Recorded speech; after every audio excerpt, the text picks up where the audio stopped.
Baik, saudara-saudara semuanya. Jadi kita lanjutkan tentang masalah ekonomi makro dan mikro, mikro dan makro.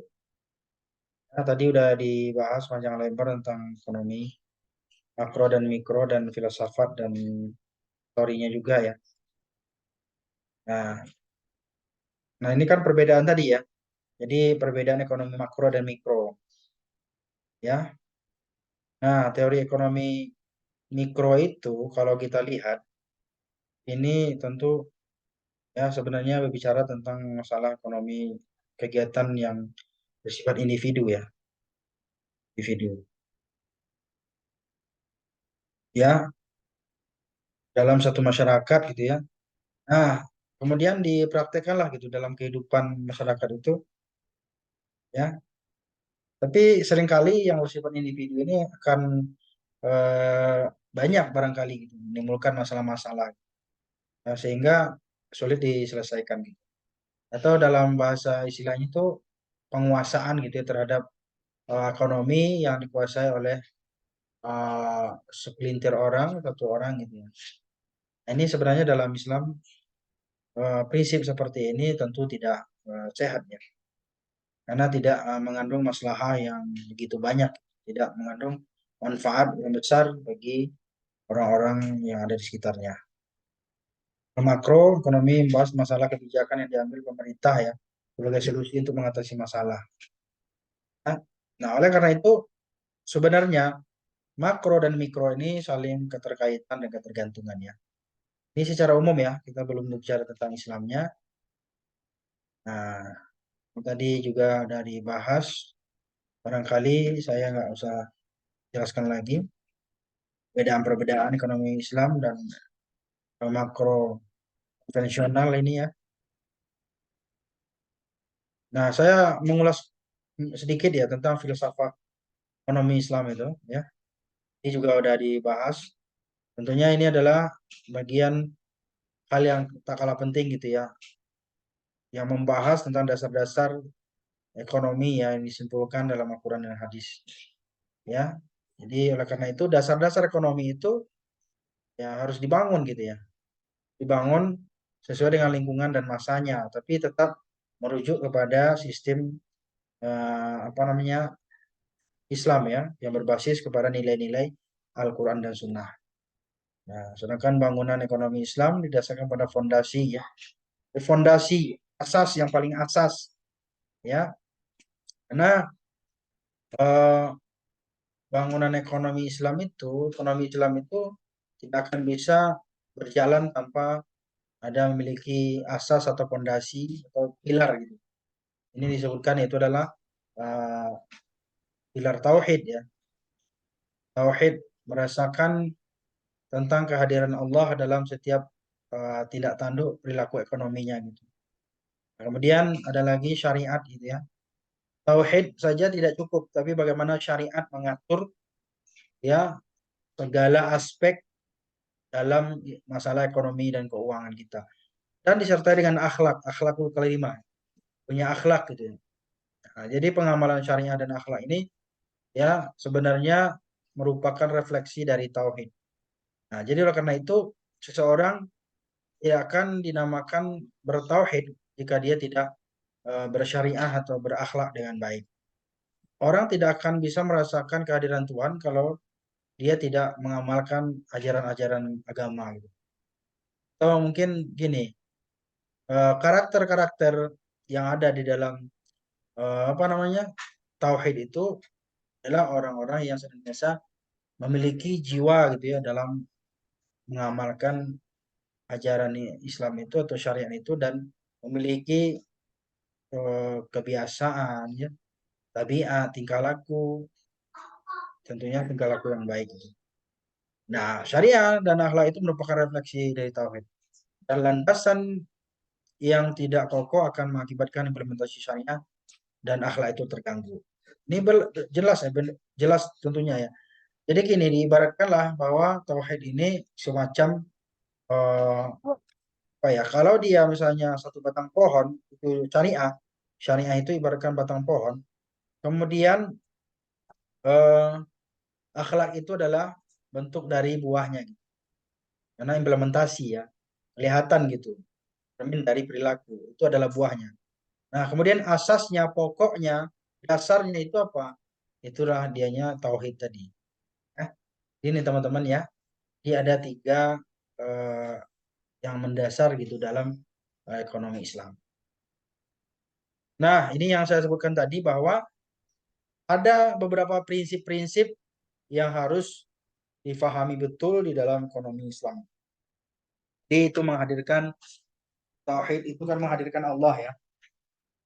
Bagaimana kita dalam semua ya aktivitas kita, apakah itu perdagangan, pertanian, ya pembangunan, ya apapun lah gitu ya, aspek-aspek ekonomi yang kita lakukan, ya itu harus didasari kepada prinsip tauhid, ya. Nah, prinsip tauhid merupakan ya sebuah keyakinan ya, keyakinan yang mana setiap manusia meyakini bahwa segala apa yang di bumi ini adalah merupakan ciptaan Allah Subhanahu wa taala. Makanya orang kalau usaha itu yang dia ingat adalah Allah gitu.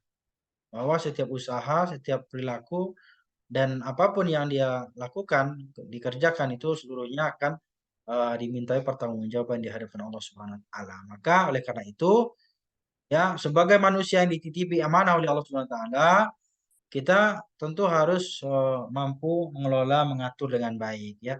Makanya tadi ada istilah produksi, saya lihat tadi. Produksi, konsumsi, distribusi ya kan. Nah, itu kan harus didasarkan kepada prinsip-prinsip tauhid. Ya, jangan sampai bertentangan dengan syariat dan dari apa namanya nilai-nilai Islam. Atau mubazir tadi atau berkelebihan. Ya, manusia hanya memanfaatkan semua sumber daya yang telah diberikan Allah SWT.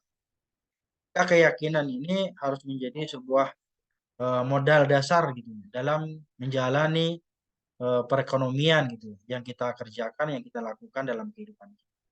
Orang yang merasakan adanya Allah Subhanahu wa taala, meyakini tentang adanya Allah Subhanahu wa taala dalam segala tindak tanduknya, dalam segala perilaku ekonominya, maka itu adalah orang-orang yang akan mendapatkan kebahagiaan. Dia akan mendapatkan kesuksesan, sukses di dunia dan di akhirat. Karena orang yang sadar dengan pengawasan Allah Subhanahu wa taala itu mereka akan mendapatkan kebahagiaan tersendiri. Apa yang dihasilkan itu akan uh, merasa berjasa gitu, merasa puas gitu, merasa nikmat gitu apa yang dihasilkan. Tapi kalau sesuatunya itu tidak dihasilkan berdasarkan prinsip-prinsip tauhid ya, syariah atau nilai-nilai Islam, maka apa yang dihasilkan itu hanya sekedar pelampiasan atau pemuasan hawa nafsu saja, teman-teman. Nah, itu makanya banyak orang yang gajinya besar, penghasilannya besar, tapi nggak bahagia gitu. Kenapa? Karena itu tadi tidak dilandasi usahanya itu, pekerjaannya itu dengan nilai-nilai ketauhidan atau keyakinan terhadap Allah Subhanahu wa taala. Nah, ada yang kedua prinsipnya teman-teman ya, dalam ekonomi makro dan mikro itu akhlak ya. Akhlak ini merupakan sifat utama yang dimiliki oleh manusia. Ini kan penjabaran yang tadi ya, yang pertama prinsip tauhid, yang kedua akhlak. Oleh karena itu segala apa-apa yang kita lakukan, seluruh kegiatan ekonomi kita harus didasari dengan sidik, tablik, ya, kemudian amanah dan fatonah, atau disingkat dengan staff, ya. Ini juga eh, prinsip yang ada di Muhammadiyah itu kita bekerja itu harus didasari dengan staff, atau bahkan semua kita ini di Muhammadiyah itu harus menjadi orang staff ya, atau harus menjadi staff. Jabatan kita itu yang tertinggi adalah menjadi staff. Apa itu staff? Sidik, tablik, amanah, fatonah. Sidik gitu, jujur, jujur dalam berkata, jujur dalam bertindak, jujur jujur dalam menyampaikan kebenaran, ya jangan sampai hoax gitu. Yang kedua adalah tablik. Tablik itu transparansi juga ya, akuntabilitas juga, kemudian amanah. Amanah itu pertanggungjawaban.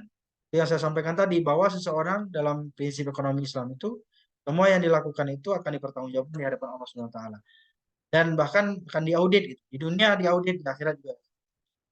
Maka jangan kita berbangga hati kalau misalnya ada orang yang sengaja memanipulasi data gitu ya, sehingga dia lepas dari misalnya cengkraman pajak misalnya, audit, mutu dan segala macamnya gitu. Itu belum seberapa ya di dunia ini, tapi di akhirat siap-siaplah kita akan dihisab. Fatona intelek ya. Jadi oleh karena itu ya dalam prinsip ekonomi ini kita harus cerdas, mampu melihat peluang-peluang yang ada kan gitu ya.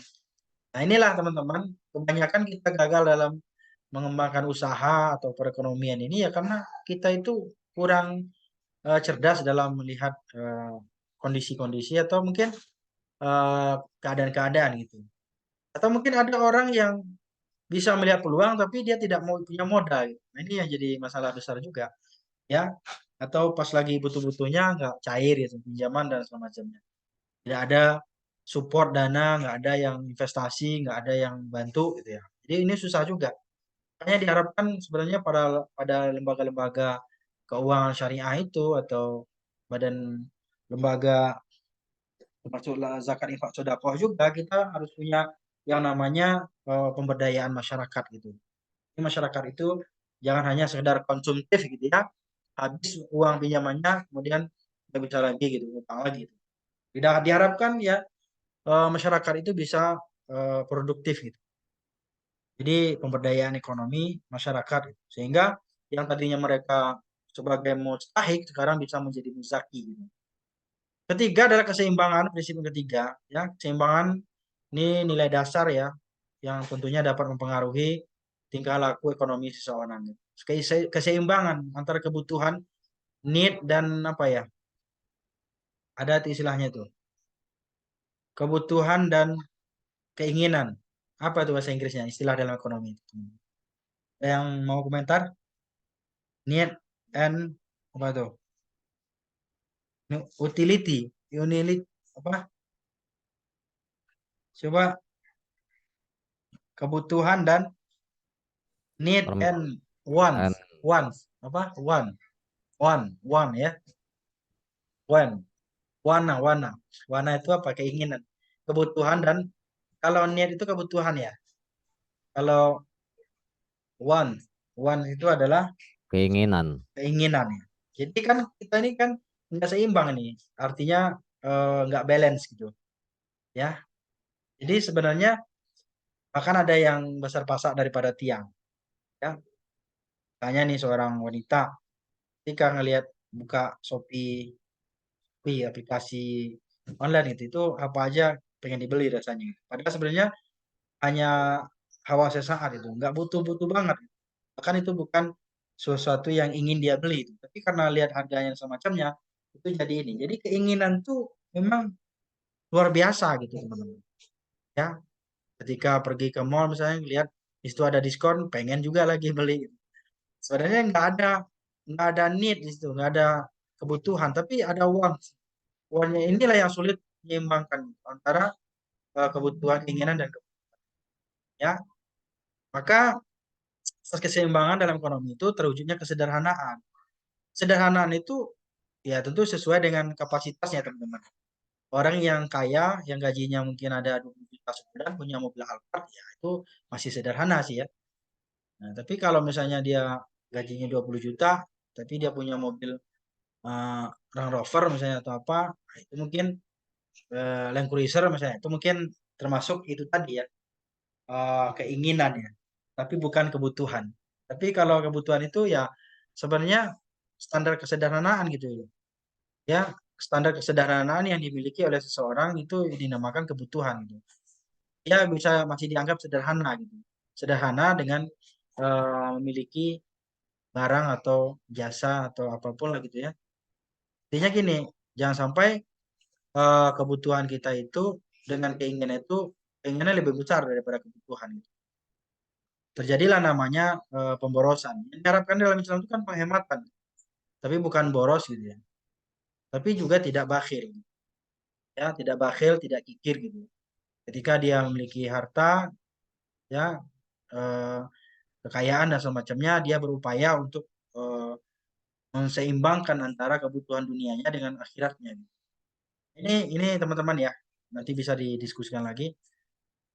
Ada lagi namanya kebebasan individu ya, free will. Memang kalau bahasa Inggrisnya salah nih. Tapi kebebasan ini sebenarnya bagian dari tiang utama ya dalam struktur ekonominya. Makanya tidak ada yang namanya penekanan, beda sama ekonomi kapitalis, ya kan? Ekonomi sosialis, komunis dan lain sebagainya. Itu kan lawan dari ekonomi syariah. Jadi ekonomi syariah ini ekonomi yang mandiri dan ekonomi yang secara struktural itu ekonomi yang memiliki kebebasan gitu, ya, kebebasan. Jadi oleh karena itu setiap individu akan menciptakan ekonomi mekanisme pasar dan perekonomian yang adil gitu. Kalau udah kita mendapatkan kebebasan, maka di situ akan bisa muncul keadilan. Mudah menerapkan keadilan. Kita menyeimbangkan, menyelaraskan dan apa namanya eh, bisa berlaku adil gitu. Misalnya dalam produksi saja. Dalam produksi itu sekarang itu banyak yang tidak adil gitu. Atau distribusi lah ya. Kalau distribusi kita bicara distribusi pasti itu apa ya konsepnya itu semakin banyak ke permintaan itu biasanya semakin ini ya harganya juga semakin tinggi dan semakin naik teori yang umum itu. Nah sebaiknya semakin banyak orang kalau dalam Islam itu semakin banyak orang butuh peminatnya harusnya semakin murah harganya gitu dan semakin mudah didapatkan ya gitu. Keadilan ini adalah suatu prinsip yang sangat dasar gitu yang harus dimiliki oleh seseorang dalam praktek ekonomi. Jangan sampai nanti orang kaya semakin kaya, orang miskin semakin susah gitu. Orang kaya semakin mudah mendapatkan atau memenuhi keinginannya gitu. Sementara orang susah itu memenuhi kebutuhannya saja itu sulit gitu. Nah, itu kira barangkali ya. Jadi oleh karena itu apakah salah orang kaya memenuhi keinginan? Nggak salah juga gitu. Tapi harus seimbang gitu, berlaku adil gitu. Bagaimana orang-orang yang mikro ke bawah, orang menengah ke bawah itu juga bisa menikmati ya hal yang sama. Ini ayat-ayat tentang ekonomi ya, tentang apa namanya? Islam adalah agama tauhid. Oke, ini penutup, thank you ya, terima kasih. Nah, ini silakan bagi teman-teman, ini udah saya buka lagi tambahan diskusi materinya, barangkali ada yang selip yang perlu didiskusikan, monggo ya. Sebelum kita mungkin ini apa namanya simpulkan atau bagaimana nanti, ya, monggo, waktunya masih panjang. Yang paling bahaya banyak keinginan tapi tidak ada kemampuan ini. Ini bahaya ini. Ya benar nih Mas Yudo ya. Kemampuan sama Puan Maharani. Ini Humaydi. Kalau Puan Maharani kemampuannya kuat ya. Nah, itu yang paling payah ya. Ya, ada ya kayak orang ini jadinya kan eh, hasratnya tinggi tapi kemampuannya nggak ada. Tenaganya loyo juga bahaya. Silakan ada yang mau komentar? Ya ini sudah jam 8 ya. Ah ya. Gimana Mas Yudo? Menambahin monggo silakan. Barangkali ada teman-teman yang ingin mendiskusikan atau menambahkan ya. Tadi saya sambil baca-baca jurnal, ada yang menarik nih tentang bagaimana menggerakkan ekonomi pada zaman Rasulullah. Pernah baca juga ya jurnal. Ini judul jurnalnya ya, itu yang berbunyi Tradisi dan Praktek Ekonomi pada Zaman Rasulullah. Ya, jurnal studi keislaman ya. Jadi ini dari konsep ekonomi ya, prinsip ekonomi dalam Islam, kemudian bagaimana perekonomian pada zaman Rasulullah. Ya, aja ya dan bergerak di bidang apa saja gitu. Ekonomi di bidang Rasulullah, di zaman Rasulullah. Terutama ketika Rasulullah itu telah berhijrah ke kota Madinah ya. Itulah awal mulanya pertumbuhan dan perkembangan ekonomi yang sangat pesat. Ya, ada di beberapa bidang dan aspek sebenarnya ya. Perkembangan dan pertumbuhan ekonomi itu di zaman Rasulullah itu semacam tradisi ekonomi apa namanya pembangunan ya, pembangunan. Ya. Jadi salah satu cara mewujudkan ekonomi yang merata bagi seluruh rakyat adalah dimulai dari pemerataan pembangunan ya. Nah, sama di negara kita di Indonesia juga kalau mau ekonominya maju ya pembangunan juga harus merata ya. Misalnya kemarin itu ada jalan di Trans Papua dan lain sebagainya, Trans Sumatera, Trans Jawa. Itu kan sebagai bagian dari pembangunan yang bertujuan untuk kesejahteraan ya dengan adanya jalan-jalan eh, apa namanya utama yang bisa menghantarkan gitu ya berbagai macam kebutuhan masyarakat di sektor-sektor ekonomi dan lain sebagainya. Jadi pembangunan dalam Islam itu menurut Al-Qurtubi gitu ya, dalam sebuah ayatnya itu adalah ya adalah merupakan dalam sebuah tafsirnya maksud saya tafsir Al-Qurtubi itu merupakan sebuah kewajiban. Kita ini memiliki kewajiban untuk membangun sebuah bangsa, sebuah negeri, sebuah peradaban gitu ya, di mana kita tinggal gitu. Sehingga masyarakat itu menjadi masyarakat yang bersifat produktif dan kontributif ya, bukan konsumtif ya. Dan yang paling penting lagi dalam konteks pembangunan itu, sebagaimana yang dilakukan oleh Rasulullah itu adalah bahwa sangat pentingnya itu, bagaimana dalam bekerja gitu, pekerjaan, pekerjaan yang proporsional gitu, ya, jadi terbagi secara merata dan adil, gitu, seimbang, ya. Makanya proyek-proyek juga sebenarnya kalau bisa ya harus dibuka juga untuk masyarakat umum, bukan orang-orang tertentu atau dia lagi. Karena banyak sekali gitu ya penguasaan-penguasaan secara kapitalis gitu terhadap ekonomi yang berada di dunia, termasuk juga di Indonesia ini. Nah, itu yang pertama ya tentang masalah pembangunan. Kemudian perdagangan itu juga sangat maju ya di zaman Rasulullah. Sekarang juga apalagi ya salah satu eh, apa namanya aspek yang paling besar yang paling tinggi itu adalah masalah di berbagai bidang itu adalah perdagangan ya, perdagangan. Nah, bagaimana perdagangan ini adalah merupakan tradisi suku Quraisy ya, yang mereka berdagang ke negeri Sam ya, dan lain sebagainya. Dan bahkan Nabi sejak kecil udah ikut pamannya, kakeknya berdagang ya sebagai saudagar ya. Rasulullah ini sebagai pedagang, sebagai saudagar, entrepreneurship gitu ya, berwirausaha gitu, bidang perdagangan. Perdagangan dimulai dari sejak muda belia. Ya. Bahkan Rasulullah itu nikah dengan saudagar kaya Siti Khadijah itu karena memang itu eh, dikenal dengan kejujuran ya Rasulullah itu sebagai orang yang jujur, pemuda yang jujur gitu. Nah, dan beberapa hal yang berkaitan dengan masalah perdagangan. Prinsip utama dalam perdagangan itu adalah bagaimana menggerakkan suatu kemakmuran itu sehingga tidak hanya di suatu tempat. Misalnya perdagangan itu kenapa ada perdagangan itu harus berputar dan harus bergulir atau harus ini gitu digencarkan dari satu negeri ke negeri yang lain. Kan Nabi juga begitu ya, dagang itu kan nggak hanya satu daerah. Supaya pertama itu dakwah Islam itu nyampe sambil berdagang sambil dakwah. Yang kedua adalah bahwa biar barang-barang itu terdistribusikan dengan seimbang, dengan adil dan merata gitu. Tidak hanya di kota-kota itu saja. Gitu.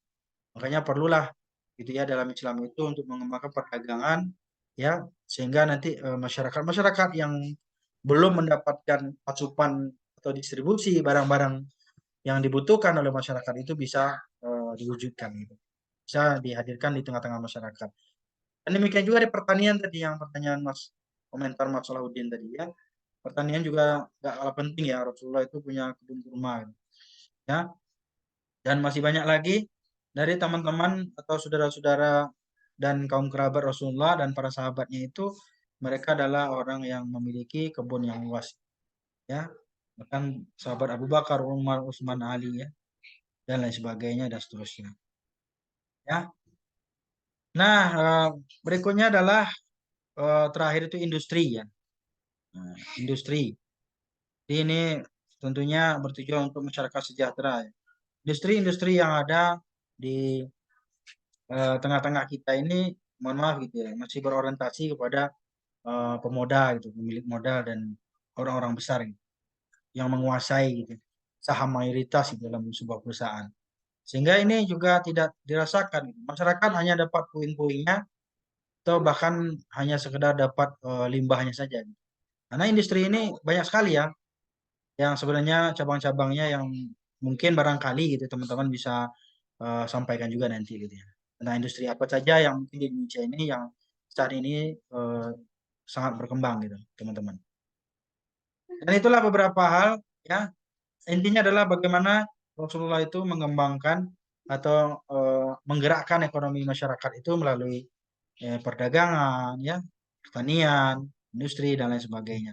Ini kan hal-hal yang sebenarnya juga udah kita lakukan gitu ya. Tapi bagaimana kita harus mengembangkannya ini sesuai dengan eh, prinsip-prinsip atau nilai-nilai syariah atau ekonomi syariah atau ekonomi Islam. Oke, teman-teman, pas jam 8 barangkali itu saja komentar saya. Kalau misalnya ada yang bertanya, ada yang mau komentar, silakan. Dan perlu saya catat bahwa komentar pertanyaan yang Anda lontarkan itu nanti juga termasuk bagian dari penilaian dari saya sendiri. Terima kasih ya, saya ucapkan ya, saya kembalikan kepada teman-teman yang ada di kelompok. Mungkin ada yang masih menambah.